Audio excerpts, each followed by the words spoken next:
Sveiki, this is grammar practice number 1, verbs of the first conjugation. Okay, how will these lessons work?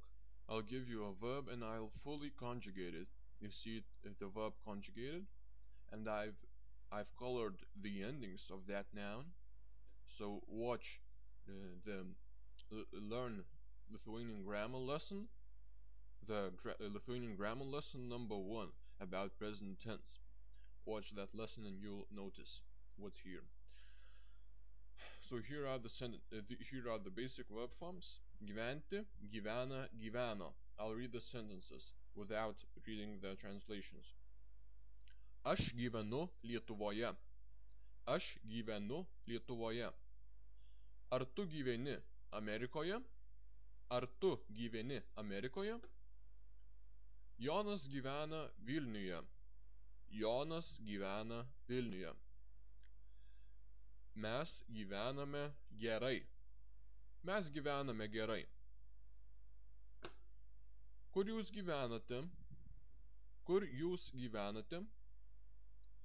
Jos gyvena universiteto bendrabutyje.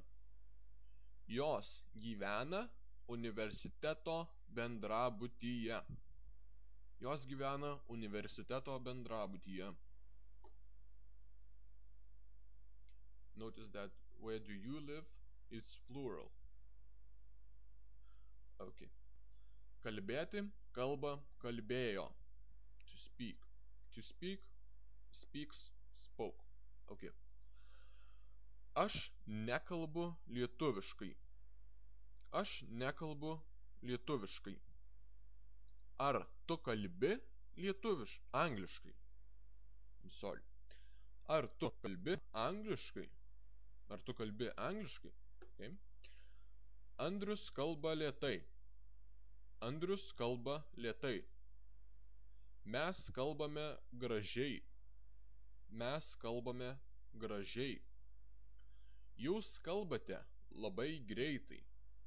Jūs kalbate labai greitai. Jie nekalba angliškai. Jie nekalba angliškai. Notice a thing that these words with underlined endings, I, these words are adverbs. So to speak slowly, nicely, fast, or even English, you've got this ending I. And labai greitai, gražiai, lėtai, angliškai, lietuviškai, the same meaning because these words are adverbs. Okay. Mokėti, moka, mokėjo. To be able to or to pay.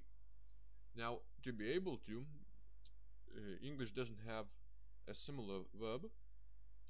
And mokėti, for example, aš moku plaukti. Aš moku plaukti.